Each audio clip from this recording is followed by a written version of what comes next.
Nah, hari ini juga, pada kesempatan kali ini juga kita kedatangan tamu sebenarnya juga. Oh iya. Ada Kang Deddy yang kemuliaan juga hadir. Bukan, ini Kang Deddy Mulyana, bedanya gitu kan. Deddy Mulyana dan Deddy Mulyadi kalau gitu Pak. Ya. Monggo Kang Deddy. Assalamualaikum. Ya, ada yang mau dipertanyakan? Ya, ada pertanyaan. Assalamualaikum warahmatullahi wabarakatuh. Waalaikumsalam warahmatullahi wabarakatuh. Terima kasih kepada Kalau boleh. Ustadz Lukman sebagai MC kita hari ini, malam ini. Motivator. Melanjutkan perbincangan kita di malam Jumat Kliwon. Wajib. Ya, menjadi unek-unek saya ya, selama ini tentang aktivitas rutinitas kebiasaan ibadah kita ya, bil khusus menjelang Idul Fitri, yaitu kegiatan orang bayar zakat fitrah gitu. Dimana kalau diperhatikan selama ini ternyata sudah jauh dari hukum syariatnya. Karena itu dalam malam ini kita menunggu bagaimana kira-kira pelaksanaan zakat fitrah ya, karena takutnya nanti ketika kita beribadah amal zakat fitrah itu tidak ada artinya sia-sia amal kita. Karena itu saya mohon petunjuk dari Bapak Cawarto memberikan wawasan dengan zakat fitrah yang nanti kita akan laksanakan sebelum Idul Fitri. Demikian, terima kasih. Ya, silakan Cak Warto untuk menanggapi pertanyaan dari Kang Deddy seputar Bandung ya? zakat fitrah. Gubernur Bandung. Maksudnya hukum yang bagaimana tadi maksudnya tentang hukum tadi? Hukum yang pantas dilaksanakan di Indonesia ini. Oh, Ya cukup. ya sebetulnya kalau umat Islam ya, zakat itu kan dari umat Islam ya. Ya. Zakat itu umat Islam ya. Ya. Yang lain mungkin juga ada yang biasanya identik dengan ibadah sosial kan itu. Ya, Ibadah sosial karena itu urusannya nanti ke kemanusiaan. Ya kan? Ya. Kalau kita merujuk kepada bagaimana zaman dulu gitu ya. Dulu itu semua peribadatan urusan umat kan diselesaikannya di masjid. Ya, bahkan menikah di masjid. Kadang ada suami istri bertengkar juga ke masjid. Nikah masjid. Bahkan memimpin pasukan perang melatih di masjid gitu ya. Bahkan masjid itu idealnya kan ada namanya Baitul Mal. Ya. Nah, Baitul Mal itulah yang semestinya wadah untuk mengelola zakat, infak, dan sedekah dari umat Islam. Sekarang ini semua udah boleh ini. Masing-masing RT itu punya panitia. Semua. RT aja punya panitia zakat fitrah. Ya. RT. Bukan hanya musola. Sekarang hampir semua punya panitia. Di masjid juga panitia. Panitia. Penerimaan ya kan, zakat, infak, sedekah, itu ya. Iya. Panitia kan? Panitia. Ya. Panitia itu kan temporer. Ya. Sekarang dibentuk Iya. dalam tempo yang ditentukan, Iya. selesai, Selesai. dibubarkan. Dibubarkan. Namanya juga panitia. Ya. Beda dengan Baitul Mal. Baitul Mal ada pekerja. Pekerja Baitul Mal itu yang kemudian disebut para amilin. Amil itu amalah, orang yang beramal, yang mengerjakan pekerjaan itu. Yang dikerjakan apa? Ya urusan pengumpulan zakat, infak, dan sedekah, termasuk pentasarufannya, penyalurannya. Itu di Baitul Mal. Sehingga apa? Dengan adanya Baitul Mal itu mustahiknya jelas. Ya. Ada fakir nanti didata, ada miskin didata, ada amilin. Amilin itu pekerja, bukan panitia. Ya. Paham Pak ya? Iya, iya. Iya. Pekerja punya hak, wajib dia pekerja. Amilin, mualaf atukul buhung, sabilillah, Ibnu Sabil, kemudian apa namanya rikop, budak, itu, gorim, 8 asnaf ini, Ya. sasarannya amil. Nah. Jadi harusnya Baitul Mal itu idealnya. Sekarang itu udah ribet. Nah, iya. Iya.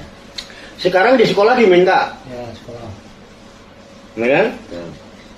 Dari TK. Nanti belum lagi di RT diminta. Kita datang ke masjid, ke musola bayar lagi. Iya. Tumbang tindih. Iya. Ya, kondisinya udah seperti ini. Mau bagaimana? Kita mau bilang gimana nanti orang tersinggung. Iya. Dia bilang apa aja nanti orang tersinggung. Emang repot sekarang. Dan entah kita terlepas punya kepentingan apa, kita nggak ngerti. Saya kemarin baru dapat laporan ya. Kebetulan anak saya ketua PKK. Itu dapat tugas. Katanya dari RW. Nah, mungkin RW dari kelurahan. Karena induknya sampai ke RT kan. Ya. Karena itu induk dari RT kan. Iya. Iya. Ini kebetulan anak saya ketua PKK. karena RT-nya perempuan. Kan nggak mungkin suaminya jadi ketua PKK. Mana PKK kan. Gitu kan. Hanya anak saya yang diminta menjadi ketua PKK. Itu ditugaskan untuk narik-nariti zakat ke rumah-rumah. Bahkan di rumah itu ada yang menjawab, loh Mbak, saya di kantor udah diminta ini begini nih. Di kantor juga udah ada. Di kantor diminta. Iya. Katanya sih itu. Nah, malah ada yang kalau bisa kalau kayak warung kayak apa ditentuin aja, dibedain aja. Minimal sekian kayak nah, itu ketetapan dari mana kita juga nggak ini ya, kita berharap dalam kondisi yang carut marut yang nggak jelas ini, ya para tokoh-tokoh agama, tokoh-tokoh ulama terjun dong, kasih penyuluhan. Iya. Kalau kita yang di kampung begini Pak, nanti yang ada malah benturan karena Ya. tersinggung karena perbedaan berpikir, pola pikir dan sebagainya. Sehingga pelaksanaan syariat ini juga ya sama boleh lihat lah. Iya. Masalah sholat, boro-boro kok sholat khusyuk, boro-boro kok puasa. Yang ada diancam-ancam aja kita selama ini. Sholat diancam neraka wel, puasa diancam apa? Cuma dapat Lapar sama aus doang, sedekah diancam batal, haji diancam mardut. Ini kita selama ini. Kenapa nggak dikasih kepastian? Begini, udah baku, aturannya seperti ini gitu mestinya. Nah, sekarang ini kita nggak bisa bagaimana ya, tergantung kita. Ayo kita, kalau memang kita punya keyakinan, jalankan keyakinan kita dengan tetap menjaga kebersamaan. Artinya jangan ikut-ikutan, jadi kita harus tahu lah, sesuai aja dengan Al-Quran lah. Ya. Kan itu. Nah, nanti di BK itu ada rincian siapa yang fakir, siapa yang miskin, mualaf itu siapa, gorimnya bagaimana. Gorim itu kan orang berutang ya kan. Iya, iya. Kalau saya ngutang buat beli mobil, buat beli pengen motor NMX apa punyanya apa itu ya. GX. Ya enggak lah. Jadi semua orang dari gorim lah minta. Pengen motor bagus minta dibayarin dari Jakarta. Iya. Nah kira-kira ada sekilas ya. Jadi selayang pandang lah ini. Ya, tuh monggo nanti dikembangkan sendiri bagaimana. Iya. Yang penting kita punya keyakinan dulu dalam melaksanakan. Intinya ibadah apapun lakukan dengan yakin. Kalau sampai kok masih itu ngikut sana sini terombang ambing nggak pernah yakin kita ibadah. Iya. Malah keganggu kita keyakinan kita. Itu, pun monggo silakan. Iya. Already. Baik, terima kasih Cawarto atas wawasannya untuk kita semuanya. Intinya adalah kita keyakinan dalam beribadah. Iya. Oke, cukup ada wawasan buat kita. Terima kasih. Assalamualaikum warahmatullahi wabarakatuh. Waalaikumsalam warahmatullahi wabarakatuh.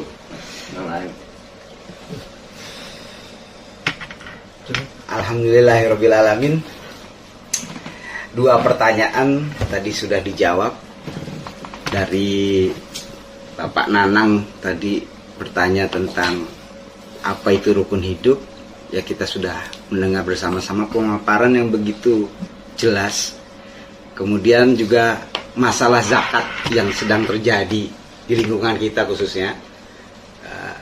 Cak Warto juga sudah memaparkan, sudah menjelaskan dengan jelas bagaimana seharusnya gitu, yang ada di seputaran kita juga ikut ya Pak ya, ikut andil gitu kan, memahami bagaimana kita berzakat, bagaimana kita mengelola zakat ini.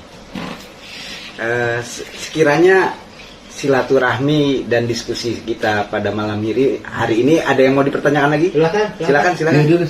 Ya, oke, silakan. Alhamdulillah. Ini saudara kita Bang Andri dari Palembang ya Pak? Oh jauh. Nah, Assalamualaikum warahmatullahi wabarakatuh. Waalaikumsalam warahmatullahi wabarakatuh. Saya ingin bertanya kepada Cak Warto berkaitan dengan Allah dan Muhammad. Katanya kan Allah itu maha pengampun segala dosa kecuali satu, syirik. Tapi mengapa sering kita dengar sabda Nabi ya, umatku akan terpecah 73 golongan, kulhum finar ila wahidun, kecuali satu. Itu gimana itu ya maksudnya? Ya. Sedangkan Allah itu kan katanya maha pengampun dosa kecuali syirik gitu.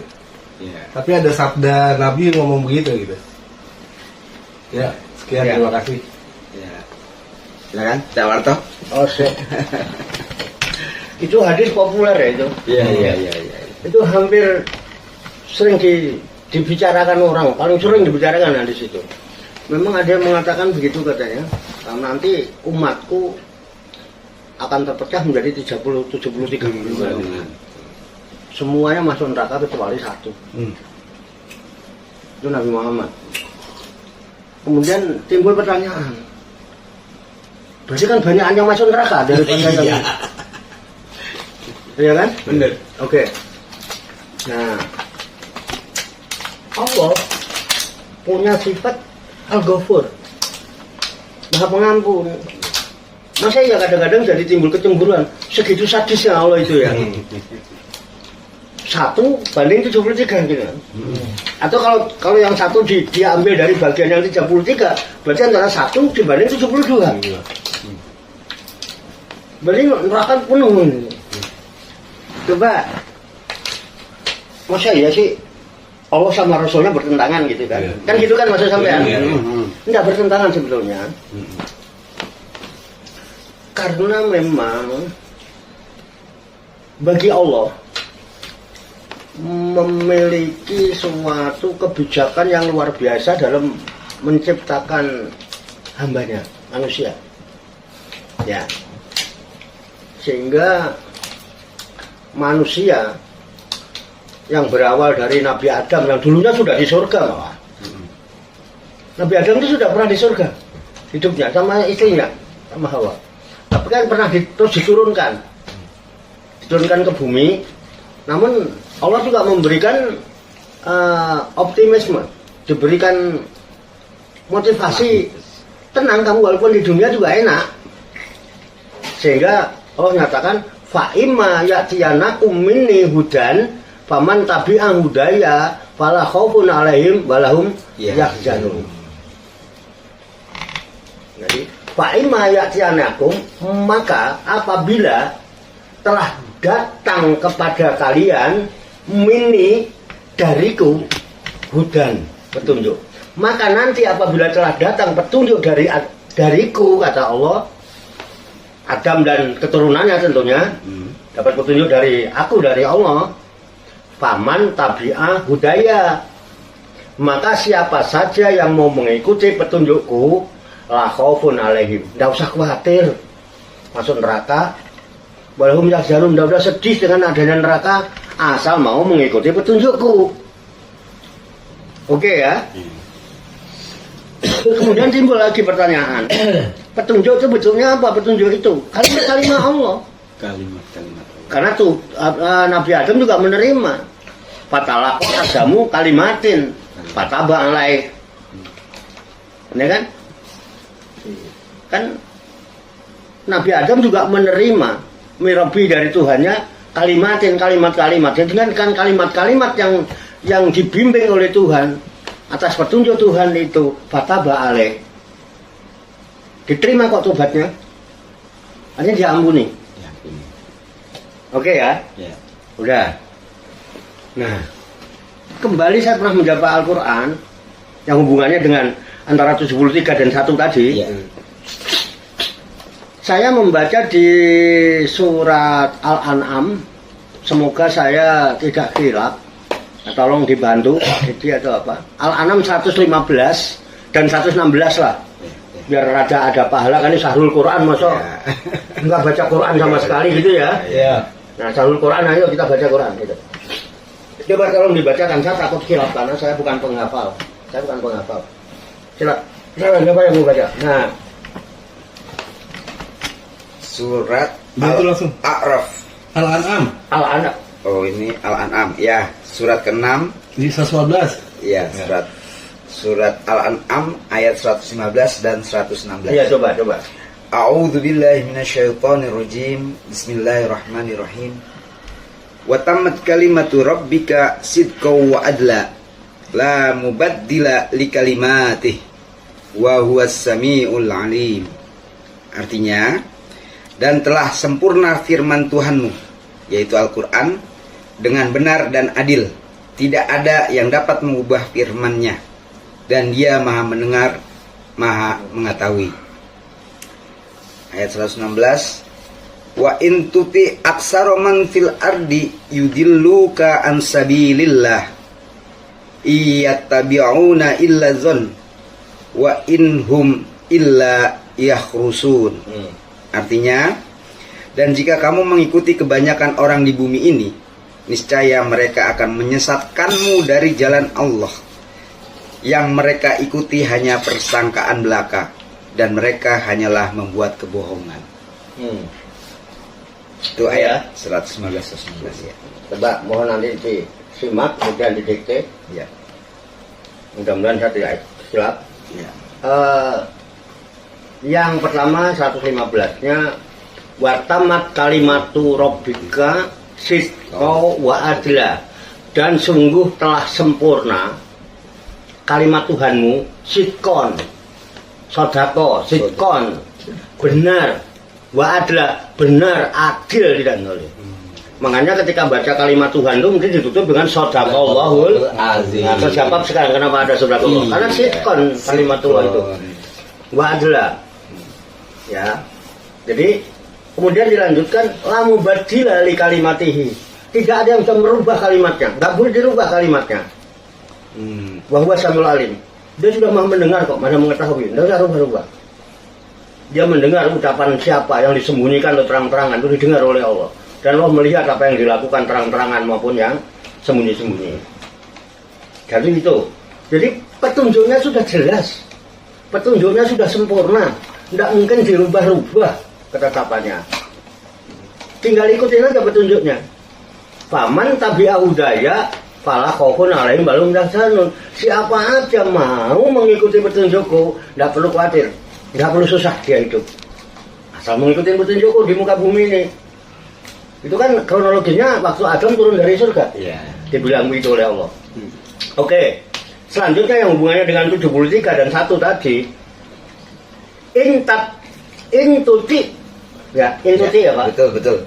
Intuti aksaro man fil ardi yudilluka an sabilillah. Ya. Intuti, nih kalimat Allah itu sudah sempurna, sudah pasti benarnya, nggak ada yang bisa ngerubah. Jika engkau mengikuti aksaro man fil ardi, kebanyakan orang di muka bumi ini yudilluka, mereka akan menyesatkan kamu ansabilillah dari jalan Allah.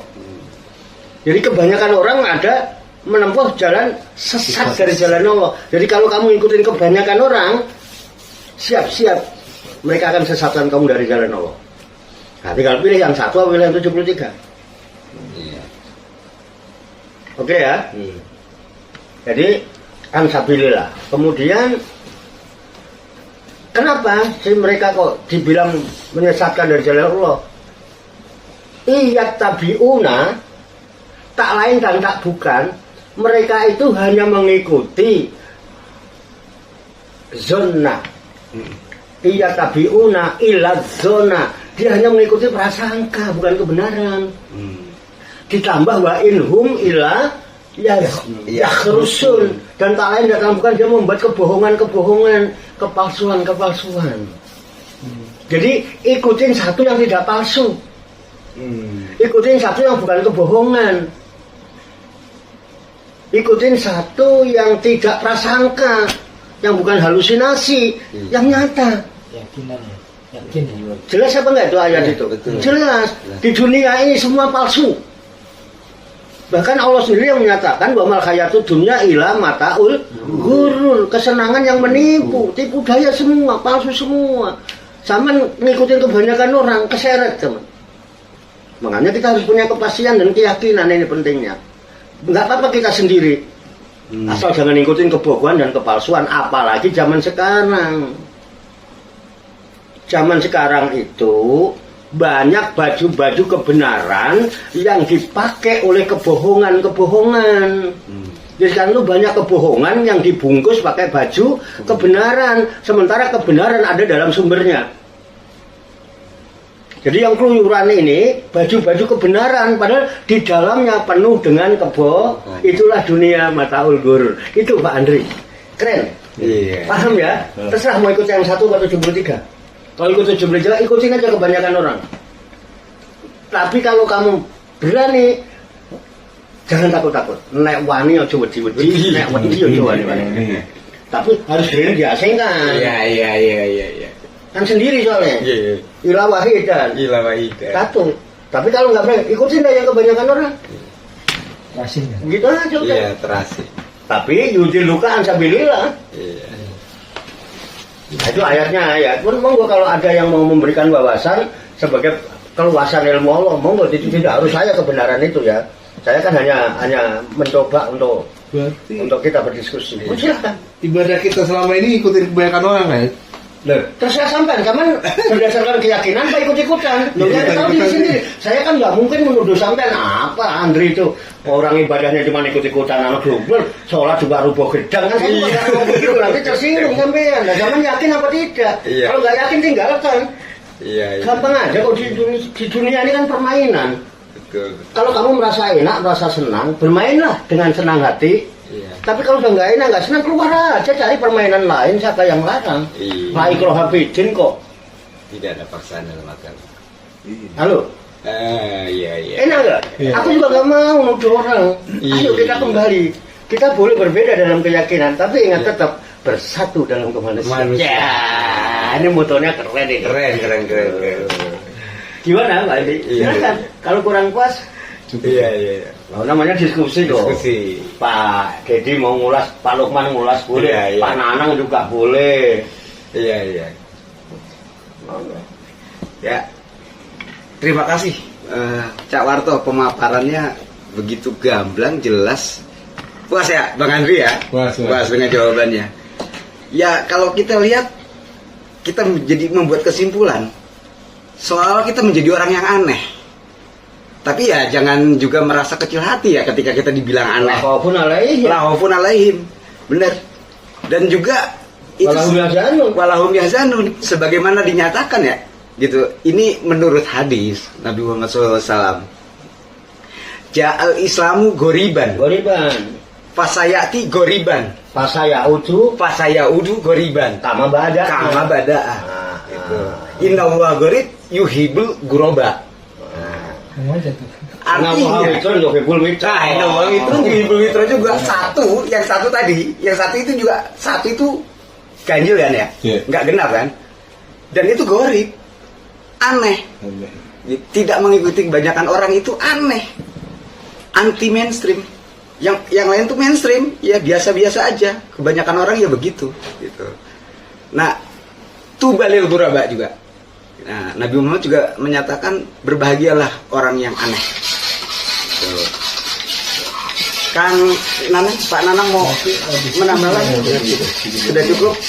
Wah, bener. Pak Dedi, ada yang mau sampaikan? Ya boleh Bang. Lagi. Lagi. Santai saya santai. Iya. Itu memang sekali saya sepakat dengan Cak Lukman, demikian paparannya. Jadi intinya adalah keyakinan kita masing-masing untuk kita yakin tidak dalam melakukan suatu. Baik, saya sangat sepakat dengan paparan Cak Lukman. Jadi kita harus siap menjadi orang aneh di kebanyakan orang. Karena itu suatu pilihan kita. Kita mau selamat atau kecelaka, itu aja. Dunia adalah memang sementara. Nah, pilih mana kita? Mau pilih sementara atau yang fana? Nah, tinggal pilihan kita masing-masing. Berarti kita harus mengambil sikap sendiri gitu. Betul, keyakinan harus punya kita teguh. Ya, A, B, B gitu jelas. Nah, karena kita udah Tapi bukan petunjuk. berarti tanpa alasan. Ya. Ya, Hah? Oh. Ya sesuai dengan petunjuk. Iya, iya, iya. Petunjuk sang pencipta kehidupan. Iya, iya. Kan gitu, kan kita hidup ada yang menciptakan, ikutin aturan yang menciptakan. Jangan Iya, iya. nggak boleh gerudak-geruduk dong. Iya, iya, iya. Minimal ada landasan. Ada relnya. Rel. Rel. Ya, kalau bahasa saya numpak sepur lah. Numpak sepur. Biar aja saya berada di atas rel saya. Iya, iya, iya. Gitu. Dan saya yakin kalau saya meleset dari rel kan saya jatuh. Iya. Jadi saya nggak berani. Iya. Tetap saya biar gimana tetap akan ada di atas rel. Itu keyakinan namanya. Keyakinan. Oke. Iya, iya. bicara tentang hudan, petunjuk itu kita kebanyakan ya hanya Al-Quran yang kita tahu itu. Ya, tentu apalagi kalau kita nggak ngaji, kita nggak mungkin tahu tentang petunjuk itu. Nah, Betul. tapi saya pernah dengar ada petunjuk yang di luar Al-Quran. Iya. Ya, cuman ya saya belum tahu pasti itu bagaimana bentuknya. Saya perlu wawas lagi dari Iya, tawar lah. Cak Warto. Ada petunjuk di luar Al-Quran yang tidak ada suaranya, tidak ada tulisannya, tidak ada catatannya. Mohon wawasan dari Cak Warto untuk masalah ini. Ya. Bebas. Gimana Pak? Coba. Pak Halpan sebelah di ini. Kan tadi Al-Quran. Ya. Al-Quran kenapa? Jadi Al-Quran itu menurut Kang Didi tadi bahwa Al-Quran itu pedoman, petunjuk. Ya, petunjuk. Betul. Tapi ada selain Al-Quran yang bisa menjadi petunjuk Ya. yang tidak ada apa gimana? Tulisannya. Tidak ada tulisannya, Tidak ada suaranya. tidak ada suaranya. Tidak. Nah, itu menurut Cak Warto seperti apa sih sebenarnya itu? Petunjuk itu apa namanya? Selain dari Al-Quran apa gitu? Nah, Begini Pak, itu sebetulnya kenapa harus dipertanyakan sih ya? Kan kita jadi orang Islam udah lama, bukan baru. Iya. Ya apalagi kalau tingkatannya sudah pengajar-pengajar Al-Quran itu kan menanyakan Al-Quran kadang-kadang kurang tepat juga. Ya kita kan orang Islam jelas pedomannya Al-Quran. Apalagi di bulan Ramadan ini udah nggak asing Syahrul Quran. Syahrul Ramadan alladzi unzila fihil Quran. Di bulan Ramadan ini diturunkannya Al-Quran. Fungsinya apa? Jelas hudalin nas. Mau petunjuk yang mana? Al-Quran itu petunjuk buat manusia. Artinya manusia kan nggak pilih-pilih. Manusia yang umum juga boleh kok jadikan Quran petunjuk. Apalagi kita yang orang Islam yang meyakini kitab pedomannya adalah kitab suci Al-Quran. Udah jelas petunjuk. Bukan hanya sekedar petunjuk biasa. Al-Quran itu wabayinatin minal huda. Bahkan penjelasan dari petunjuk yang ada yang kita kurang jelas itu diperjelas lagi nanti di ayat-ayat dan surat-surat lain. Itu Quran sifatnya seperti itu. Dengan adanya petunjuk kemudian penjelasan yang nyata, terang, sehingga kita punya furqan. Furqan itu bisa membedakan ini lo keyakinan, ini lo halu, ini yang benar, ini yang palsu, ini asli, ini palsu. Oh, ini yang ori, ini yang KW. Kan furqan. Terus menurut sedangkan Quran kurang apa? Ya. Sehingga harus nanya. Terus menurut teman ada Quran yang mana lagi kira-kira? Atau apa tadi yang apa tadi? tidak ada tulisannya, tidak ada suaranya. Iya. Gitu. Tidak ada tulisannya, tidak ada suaranya. Tidak ada tulisannya, tidak ada suaranya. Iya. Kita sepakat dan kita sudah sering mendengar riwayat-riwayat tentang bagaimana kronologisnya turunnya Al-Quran. itu turunnya melalui wahyu yang diturunkan berangsur-angsur selama 22 tahun, 22 hari atau 23 tahun lah selama periode Mekah Madinah itu. Sehingga ada Makkiyah, ada Madaniyah. Tidak berubah, dia wahyu itu nggak ada tulisannya. Wahyu itu tidak ada hurufnya, bahkan nggak ada suaranya. Nabi Muhammad sendiri di Gua Hira menyatakan makna bikori. Nah, aku nggak bisa baca kan, memang bukan tulisan, tetapi kan paham. Karena apa? Prosesnya dinyatakan dalam surat Al-Baqarah. Fa'innahu nazalahu ala qalbika biiznillah. Fa'innahu maka sesungguhnya dia Jibril nazalahu, dia telah menurunkan Al-Quran ala qalbika, di atas hati kamu wahai Muhammad. Tapi bukan maunya Jibril, biiznillah, dengan izin Allah. Coba bayangkan kayak Nabi Adam ketika wa'alama adamal asma'a. Kalau dibukukan itu berapa lembar semua asma yang ada ditulis. Iya. Tapi tidak begitu. Tek, spontan langsung paham. Dipraktekan. Nggak kayak kita. Kita semua dibaca, dalil dikumpulin, ngamalin nggak mau. Itu yang jadi masalah sebetulnya. Itu yang jadi masalah. Jadi sampai di sininya keset banyak, ruwet. Ketemu di sini ya. Jadi kalau ada apa-apa loading aja. Coba dari sekarang, apa yang kita tahu satu ayat amalkan. Itu lebih keren daripada 30 juz gak ngerti apa-apa. Ya. Sahabat bisa ngamalkan alif lam mim aja, itu udah luar biasa. Alif lam mim, apa artinya? Wallahu a'lam bimuradi bidzalika. Apa maksudnya Pak? Hanya Allah aja yang tahu. Terus ada yang nggak tahu. Sahabat lo gimana? Aku yang nggak tahu, makanya tidak bijaksana kalau saya menjabarkan panjang lebar tentang alif lam mim, maka cukup sekian. Nah, gitu loh. Kira-kira gimana gitu? Nah, iya, nggak tahu kok dipaksa. Iya. Sangat jelas sekali ya. Nah, Jadi petunjuk itu ya cukup Al-Quran. Cuma kelemahan kita adalah nggak mau ngaji kita tuh orangnya. nah itu Hanya dibaca terus. Iya. Ini mana ikhfa? Apa itu kelap terus itu sampai tua. Gimana kita mau tahu petunjuk mau kemana kita? Iya. Itulah yang harus kita buat apa? Itulah buat kita peringatan buat kita. Ayo tetap ngaji dan pahami maknanya. Terima kasih. Assalamualaikum warahmatullahi wabarakatuh. Waalaikumsalam warahmatullahi wabarakatuh. Cukup sekiranya. ya monggo silakan. Aku kan Pak Nanang, cukup Pak Andri, sohibul baca menurut kamu. Kang Ahmad ada yang mau ditanyakan? Boleh enggak? Iya. Ya sekiranya untuk malam hari ini, pada kesempatan kali ini diskusi kita cukupkan sampai di sini.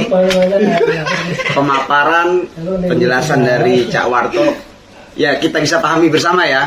Ya semoga Allah memberikan kita kekuatan ilahiyah, ilmu laduniah untuk bisa menjalankan dalam kehidupan kita sehari-hari. Amin. Amin ya robbal alamin. Demikianlah perjumpaan kita kali ini, diskusi kita kali ini. Semoga Allah berikan kita kesempatan di lain waktu. Amin ya robbal alamin. Billahi taufiq wal hidayah. Wassalamualaikum warahmatullahi wabarakatuh. Waalaikumsalam warahmatullahi wabarakatuh. Siap.